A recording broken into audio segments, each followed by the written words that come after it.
नमस्कार मित्रों, चक्षुदर्शी के इस कार्यक्रम में आपका बहुत बहुत स्वागत है। और आज मौसम भी बड़ा अच्छा है। जुलाई का पहला महीना है। आज के दिन हिंदुस्तान में बड़ी संख्या में लोग जन्मे थे। ज़बरदस्ती जिनका जन्म हुआ, जिनकी कोई तारीख तिथियां नहीं होती जन्म की, उनके जन्म की तारीख 1 जुलाई रख दी जाती है ताकि उन्हें स्कूलों में प्रवेश मिल सके। तो ऐसे तमाम लोगों को मेरी हार्दिक शुभकामनाएं जो आज जन्मे हैं। और आज मैं बात दरअसल कोई राजनीतिक बात नहीं करूंगा। आज मैं बात करूंगा यायावरी की। यायावरी हिंदुस्तान में एक बहुत पुराना शौक रहा है। राहुल सांकृत्यायन के बारे में आपने सुना होगा, जिन्होंने बोलगा से गंगा जैसे कालजयी रचनाएं लिखी हैं। उन्होंने खूब देशाटन किया, खूब यायावरी की। एक देश से दूसरे देश भटकते रहे, कभी नेपाल, कभी भूटान, कभी रूस, कभी कहीं। और उन्होंने इस देश की साहित्यिक संपदा को बड़ा संपन्न किया। अब साहित्यकारों के पास सीमित साधन होते हैं, फिर भी वो यात्राएं करते हैं। बहुत से लोग ऐसे हैं जो अपनी आधी जिंदगी केवल यात्राओं में ही यायावरी में गुजार देते हैं। लेकिन जो लोग राजनीति में होते हैं, जो लोग सत्ता में होते हैं, उन्हें यायावरी करने में बहुत ज़्यादा दिक्कत नहीं होती है। तो आज मैं अपने देश के पहले ऐसे प्रधानमंत्री की यायावरी के बारे में बात करूंगा, जिन्होंने अपने 11 साल के कार्यकाल में असंख्य यात्राएं देशों की हैं। असंख्य तो मैं हटा लेता हूं क्योंकि उसकी संख्या हमारे पास है। हमारे प्रधानमंत्री जी ने पिछले 11 साल में मेरे ख्याल से बहुत कम यात्राएं अगर की होंगी तो भी 90 से ज़्यादा देशों की यात्राएं उन्होंने कर ली हैं। और उनकी यात्राओं पर खूब सारा खर्च भी हुआ है। और कितना खर्च हुआ है इसका आंकड़ा पहले के प्रधानमंत्रियों में नहीं मिलता था, क्योंकि पहले ये आंकड़े सार्वजनिक नहीं होते थे। चाहे वो पंडित जवाहरलाल नेहरू का ज़माना रहा हो, चाहे इंदिरा गांधी का ज़माना रहा हो, चाहे अटल जी तक का ज़माना रहा हो, यहाँ तक कि डॉक्टर मनमोहन सिंह के ज़माने में यात्राओं के खर्च सार्वजनिक होने लगे थे, क्योंकि उस समय तक सूचना का अधिकार जैसा एक कानून बन चुका था। तो आज मैं बात करता हूँ सबसे पहले आज के प्रधानमंत्री की। आज के प्रधानमंत्री माननीय नरेंद्र मोदी जी जितना देश में रहते हैं उतना ही वो विदेश में रहते हैं। और उन्होंने पूरी दुनिया की, पूरे विश्व की, मतलब आधे से ज़्यादा दुनिया की खाक छान ली है। अच्छा, ये ज़रूरी भी है। अगर आपको विश्व गुरु बनना है तो पहले विश्व का भ्रमण करना पड़ेगा।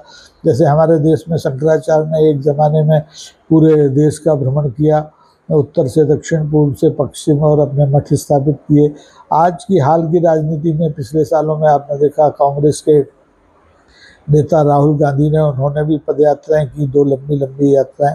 लेकिन प्रधानमंत्री के लिए, किसी भी देश के प्रधानमंत्री के लिए शायद पदयात्राएं करना संभव नहीं होता, तो वो विदेश यात्राएं कर सकता है। विदेश यात्राएं करी भी।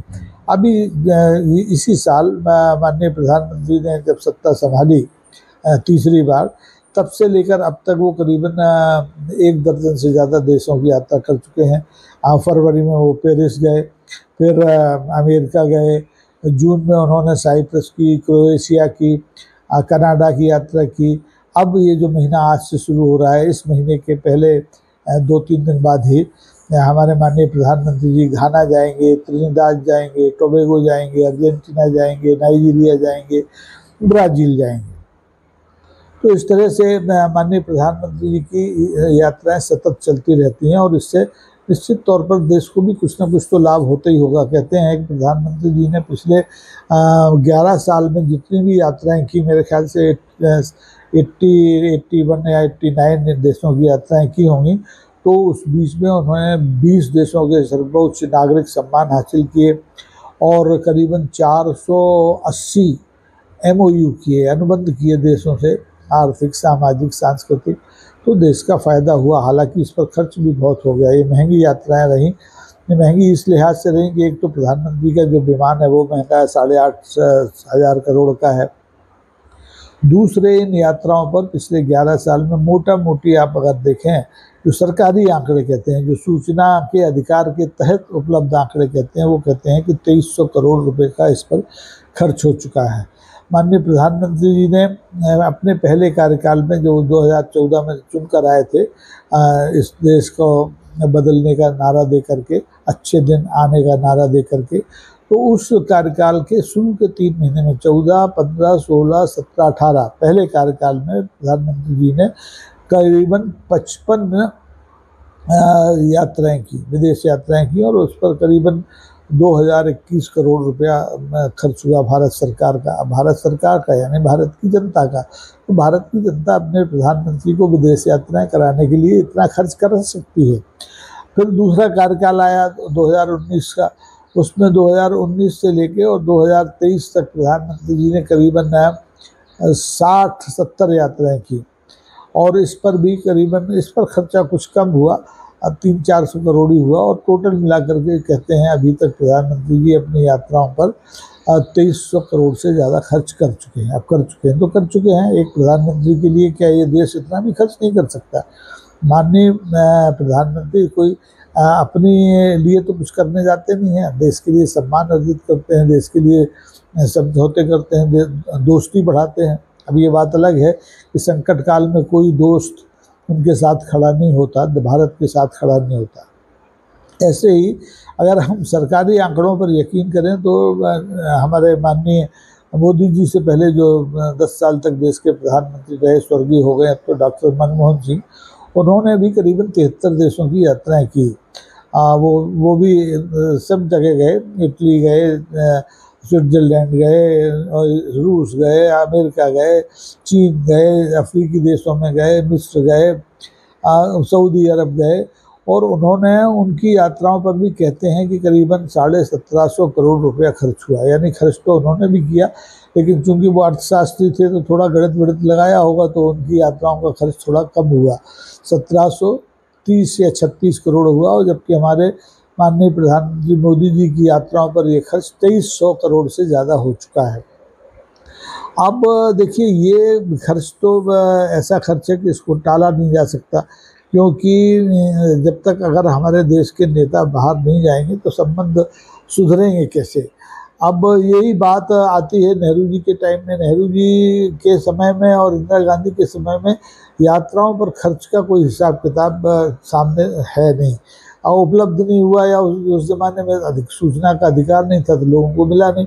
लेकिन इन दोनों ने, नेहरू ने प्रधानमंत्री रहते हुए काफ़ी देशों की यात्राएं की, लेकिन ये भी मनमोहन सिंह की यात्राओं से बहुत कम है। वो कम यात्राओं पर गए, इटली गए, स्विट्ज़रलैंड गए, कभी पत्नी का इलाज कराने गए, कभी क्रोएशिया गए, जर्मनी गए, स्पेन गए, चीन गए, अमेरिका गए, अफ्रीकी देशों में गए, मिस्र गए, यूनान गए, सऊदी अरब गए।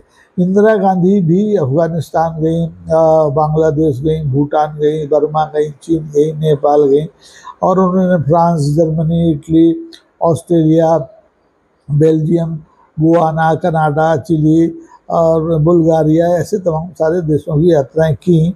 करीबन उनके हिस्से में कहते हैं, इंदिरा गांधी के हिस्से में जो कार्यकाल उनका लंबा रहा, उसमें कोई 50 विदेश यात्राएं वो कर पाई।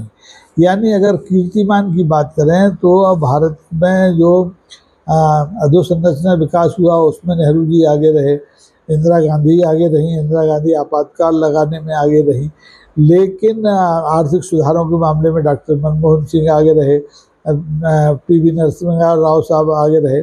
लेकिन यात्राओं के मामले में अगर कोई आगे रहा है तो वो है हमारे माननीय मोदी जी, माननीय नरेंद्र दामोदर दास मोदी जी। और उनका ये यात्राओं का शौक देश पर भारी पड़ता है, ऐसा विपक्ष को लगता है। मुझे तो नहीं लगता। मुझे तो लगता है कि ये बहुत कम खर्च हुआ है, इससे ज़्यादा खर्च होना चाहिए। और अभी तो आधी दुनिया मोदी जी ने घूम पाई है। 198 देश शायद दुनिया में है, छोटे बड़े, वहाँ मोदी जी को अभी जाना बाकी है। तो अभी टाइम है, अभी तो 2025 के 6 महीने गुजरे हैं, अभी 26 है, 27 है, 28 है, 29 में चुनाव होगा। तो हमारे मोदी जी हो सकता है ये विश्व रिकॉर्ड कायम कर लें कि वो दुनिया के तमाम देशों के उन राष्ट्राध्यक्षों में से हैं जिन्होंने सारी दुनिया को एक पांव से नापा है। तो ये काम कठिन है। देखिए, यात्राएं बहुत, आप चाहे जितने अच्छे विमान में चले जाओ, चाहे जितनी अच्छी सुख सुविधा में चले जाओ, तकलीफ तो होती है। मैंने भी कुछ विदेश यात्राएं की हैं। मैं तो अमेरिका ही बार बार जाता हूं तो उसमें थक जाता हूं, उसमें ही लग जाते हैं 34 घंटे 33 घंटे। अब चूंकि माननीय मोदी जी प्रधानमंत्री हैं तो उनकी यात्रा थोड़ी सुलभ होती होगी, थोड़ी सुविधाजनक होती होगी, लेकिन कष्ट तो होता है। और 75 साल की उम्र में कोई आदमी इतनी यात्राएं करे तो उसकी पीठ थपथपाई देनी चाहिए। विपक्ष को इसका विरोध करने का हक बनता नहीं है। विपक्ष के नेताओं को किसने रोका है? वो भी चले जाएं विदेश यात्रा। और कम से कम राहुल गांधी तो अक्सर छुट्टी मनाने विदेश जाते ही हैं। ये बात सही है कि वो उनकी माँ, उनके नाना जी, उनके पिताजी विदेश यात्राओं के मामले में मोदी जी का रिकॉर्ड भंग नहीं कर पाए। अब राहुल गांधी कभी अगर भविष्य में प्रधानमंत्री बने तो उनके सामने एक चुनौती होगी कि वो मोदी जी के इस विश्व भ्रमण के कीर्तिमान को भंग करें ना। लेकिन कहते हैं ना, नन्नो मनते ढोगा न राधा नाचेगी। तो जब राहुल गांधी प्रधानमंत्री बन ही नहीं पा रहे हैं तो वो ये कीर्तिमान भंग कैसे कर पाएंगे। बहरहाल मेरा एक बस इसमें कहना है कि मोदी जी जितना विदेशों में रहते हैं उतना देश में भी जो आपात स्थितियाँ होती हैं उनमें भी जाया करें। जैसे वो मणिपुर नहीं गए, जैसे वो पहलगांव नहीं गए, जैसे कि वो अभी कहाँ बेंगलोर में विस्फोट हो गया वहाँ नहीं गए, लेकिन अहमदाबाद गए। वो अहमदाबाद में जो वायु दुर्घटना हुई थी उसमें गए, उनका बढ़िया फोटो सेशन हुआ। तो मोदी जी जहाँ जाते हैं वहाँ जाते हैं, जहाँ नहीं जाते हैं वहाँ नहीं जाते हैं। लाख कोशिशें आप कर लीजिए, आप उन पर दबाव नहीं डाल सकते। मोदी जी इस मामले में एक अलग किस्म के नेता हैं। उन्हें आप दबा के, उनका विरोध करके, उन पर दबाव डाल के कहीं भेज नहीं सकते। न मणिपुर भेज सकते हैं और न पहलगाम भेज सकते हैं और न कहीं भेज सकते हैं। अब पाकिस्तान जैसे वो गए थे, अपनी मर्जी से गए, वहाँ किसी का दबाव नहीं था, संबंध सुधारने गए, नहीं सुधरे अलग बात है। अमेरिका वो गए पिछली बार, बात बनी नहीं बनी, लेकिन गए। और तब गए जब कि ट्रम्प साहब लगातार भारत पर ये जो 9 जुलाई आने वाली है इस पर एक समझौता, एक डील करने के लिए दबाव डाल रहे हैं। वो मिनी डील हो सकती है और वो डील ऐसी डील हो सकती है जिससे हो सकता है कि भारतीयों को लाभ भी हो और ये भी हो सकता है कि भारतीयों का भारी नुकसान हो जाए। तो ये अलग मुद्दा है। इसका विदेश यात्राओं से, मोदी जी की विदेश यात्राओं से कोई लेना देना है नहीं। मोदी जी जहाँ जाते हैं कुछ ना कुछ करके आते हैं। कहीं जाते हैं तो व्यापारिक समझौतों पर दस्तखत करके आते हैं, कहीं जाते हैं तो वहाँ का सर्वोच्च नागरिक सम्मान लेके आते हैं, और कहीं जाते हैं तो व्यक्तिगत दोस्तियाँ करके आते हैं। अमेरिका के राष्ट्रपति से जैसे उनकी व्यक्तिगत दोस्ती है, रूस के राष्ट्रपति से उनकी व्यक्तिगत दोस्ती है, इजराइल के प्रधानमंत्री से उनकी व्यक्तिगत दोस्ती है। अब कई राष्ट्राध्यक्षों को उन्होंने अपने यहाँ बुला के झूला भी झुलाया। तो ये आदान प्रदान चलता रहता है। इसके बावजूद मैं देखता हूँ कि हमारे देश में विदेशी नेताओं की जो आमद है बहुत कम है। G7 में का जब हमारे यहाँ G20 का जब बैठक हुई थी तो उसमें ज़रूर तमाम सारे राष्ट्राध्यक्ष आए थे, लेकिन विदेशों के राष्ट्राध्यक्ष मुझे लगता है विदेश यात्राएं करने में कंजूसी बरतते हैं, ख़ासतौर पर चीन के और अमेरिका के जो राष्ट्राध्यक्ष हैं। ये छोटे छोटे देशों में रोज़ रोज़ नहीं जाते, जैसे साइप्रस हुआ, क्रोएशिया हुआ, घाना हुआ। इन देशों में मैंने इनको कभी जाते देखा नहीं। त्रिनिदाद हुआ, टोबैगो हुआ, ये जाते हैं तो बड़े बड़े राष्ट्रों में ज़रूर जाते हैं और बहुत कम जाते हैं। जैसे चीन के राष्ट्रपति को आपने अब विदेश यात्राएं करते हुए बहुत कम देखा होगा, ट्रम्प साहब को आपने बहुत कम देखा होगा। अब इनका काम वैसे ही चल जाता हो, वैसे भी ये उलझनों में रहते हैं दुनिया में, कहाँ युद्ध हो रहा है, कहाँ शांति स्थापना करना है, कहाँ खुद लड़ना है। ये सारी समस्याएं भारत के साथ नहीं हैं। भारत एक तरह से आजकल निर्गुट आंदोलन का नेतृत्व कर रहा है। वो ना इजराइल ईरान के युद्ध के बीच में टांग लगाता है और ना वो यूक्रेन रूस का युद्ध शांत करा पाता है। भारत पाकिस्तान के बीच में थोड़ा बहुत युद्ध हुआ तो उसको वो सीज फायर करके समाप्त कर देता है। तो भाई अगर आप युद्धों में फंस जाएंगे तो विदेश यात्राएं कर नहीं सकते। विदेश यात्राएं करने के लिए एक माहौल होना चाहिए, आपके देश के भीतर शांति हो, सद्भावना हो लोगों में, और महंगाई नहीं हो, बेरोजगारी नहीं हो, सांप्रदायिक ध्रुवीकरण नहीं हो। और मुझे लगता है कि अगर मोदी जी विदेशों में जा रहे हैं, विदेश यात्राएं धनाधन कर रहे हैं, तो इसका मतलब भारत में कोई समस्या नहीं है।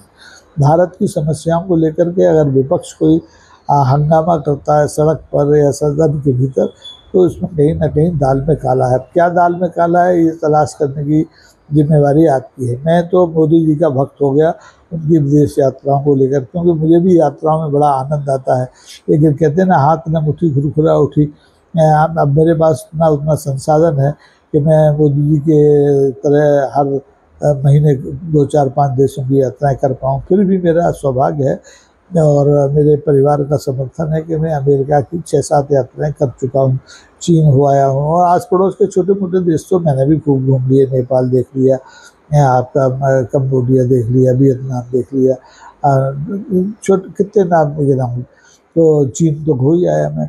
तो ये यात्राएं सतत होनी चाहिए। आप भी यात्राओं में दिलचस्पी लीजिए और यात्राओं को लेकर कम से कम हमारे प्रधानमंत्री की आलोचना करना बंद कर दीजिए। तो मुझे उम्मीद है कि आपको इस एपिसोड में मज़ा आया होगा। यायावरी आपके दिमाग पर भी कुछ ना कुछ असर करेगी। आज के लिए बस इतना ही। देखते रहिए चक्षुदर्शी, लाइक करते रहिए, शेयर करते रहिए और सब्सक्राइब करते रहिए।